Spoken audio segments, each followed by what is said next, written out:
I've got a great deal of sympathy for officials because the reality is in India there's a great deal of non-compliance.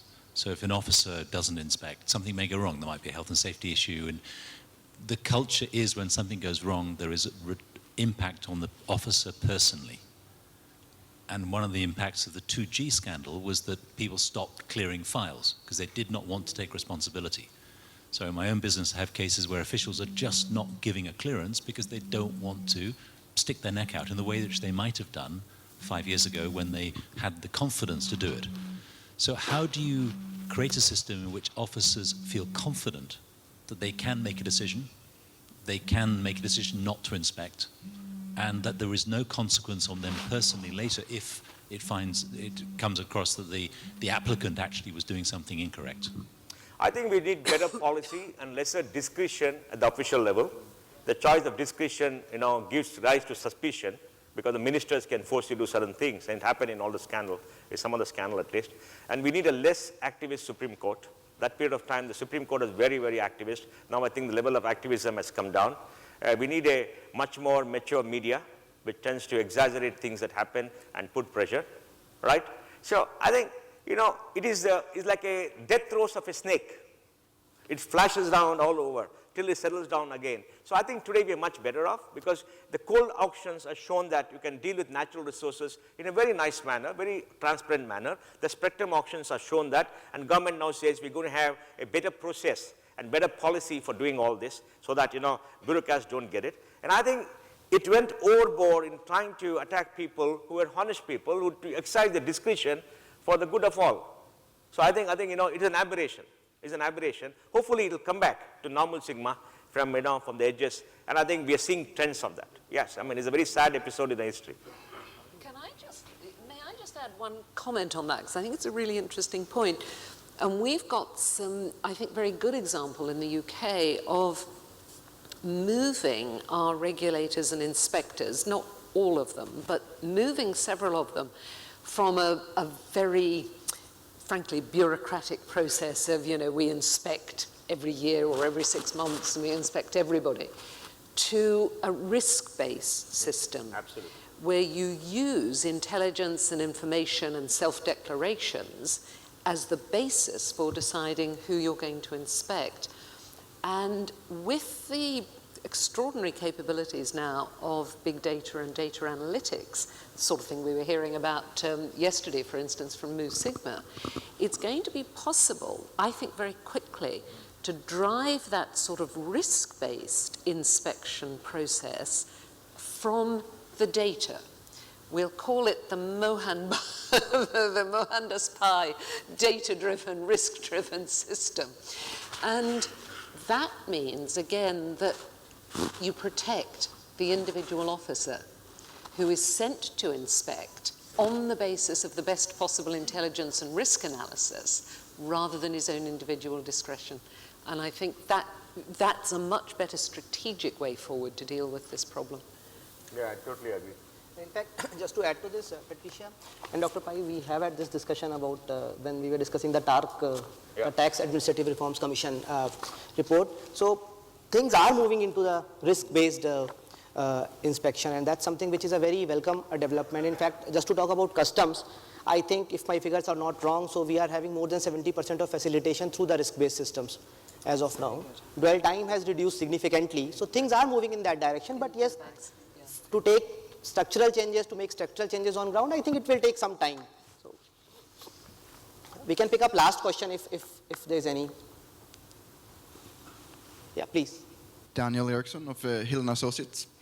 First, thank you very much for the talk this morning. Excellent points. I like the data a lot. Reminds me of Professor Rosling from the TED Talks. You should do a TED Talk, really, about ease of doing business in India. I would be an avid follower and fan. And I agree with the last point as well, which was actually my original question I wanted to ask, so I'm reworking another question here.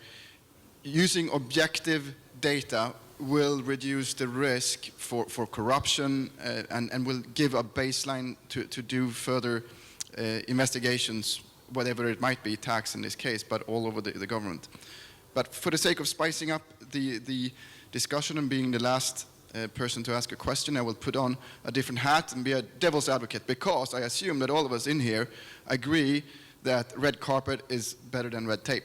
At least that's what the discussion has been so far, and I will now try to make an argument on the contrary.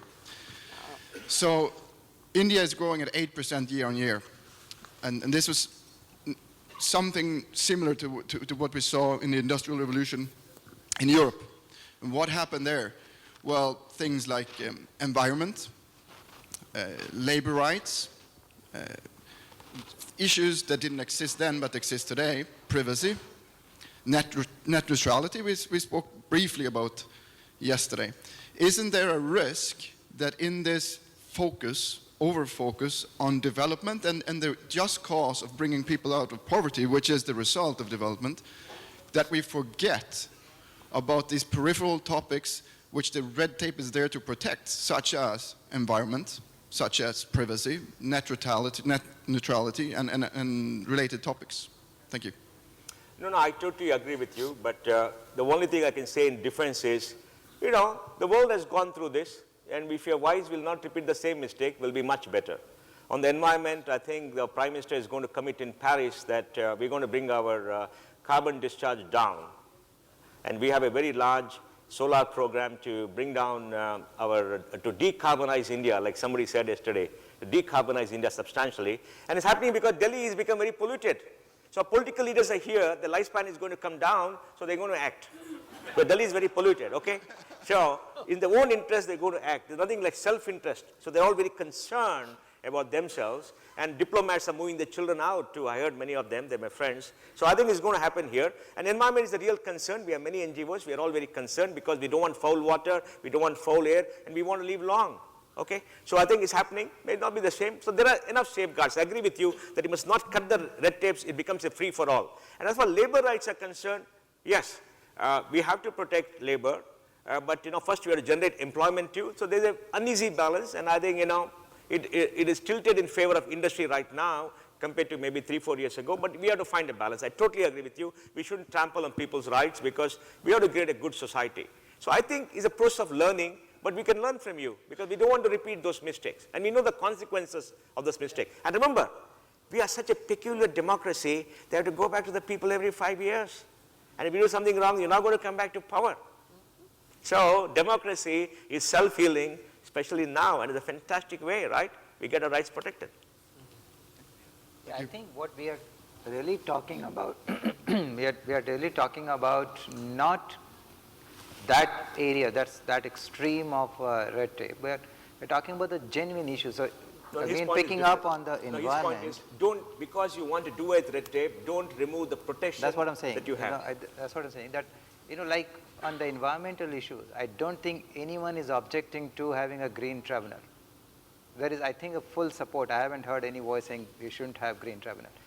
However, there are situations like, I know of one situation in Bombay where there are just 4 trees. And because of 4 trees, a large project cannot move. And that is now gone to green tribunal and stuck there. Yeah. So that part is something which is, you know, required to be taken care of as with the risk-based approach as to what are we trying to do, what's the balanced solution. But clearly there is a full support as far as the right thing is concerned. Let me just add to this because I think it's really important. You know, environmental regulation, to take that example, can be done in many different ways. And there are some great examples, I'm sure there are some from India, but let me take a Californian example, where many years ago, state of California said in 5, maybe 10 years' time, all cars will have to be, whatever, such and such an emission level. At the time they set that legal requirement, nobody had the technology to achieve that incredibly low emission standard. But because they put a sensible time period for the achievement of it, what it did was incentivize some extraordinary R&D and the development of far cleaner cars, which in turn gave those manufacturers a huge competitive advantage around the world. So that is smart regulation that focuses on an outcome and doesn't say, you will do this, this, this, this, and this, and your carburetor will look like that, and your engine will look like that, and you know, all that detail, which is really about the intermediate issue of how you achieve the goal. So smart regulation is absolutely critical to getting to zero defect, zero effect manufacturing. But it has to be done with a focus on the outcome you want, not how you get there. And then you incentivize innovation rather than stifling Yeah. it. Zero defect, zero effect. Yeah, that's the Exactly. Yeah. So, Well said. Thank you. Okay. Thank you. I think folks, I thank you just- very much. Quickly, I would just want to summarize by saying 2 words, I think, not a long summarization. I think it's happening, and I am echoing the views of the panel and the audience also. Some people might be satisfied with the pace, some people might not be satisfied with the pace, but yes, things are happening. Thank you once again, Patricia, Sunil, and Dr. Pai. Thank you so much, and it has been really a pleasure to moderate this panel. Thank you so much. Thank you. Thanks. Thank you very much. Thank you. Thank you. Bye.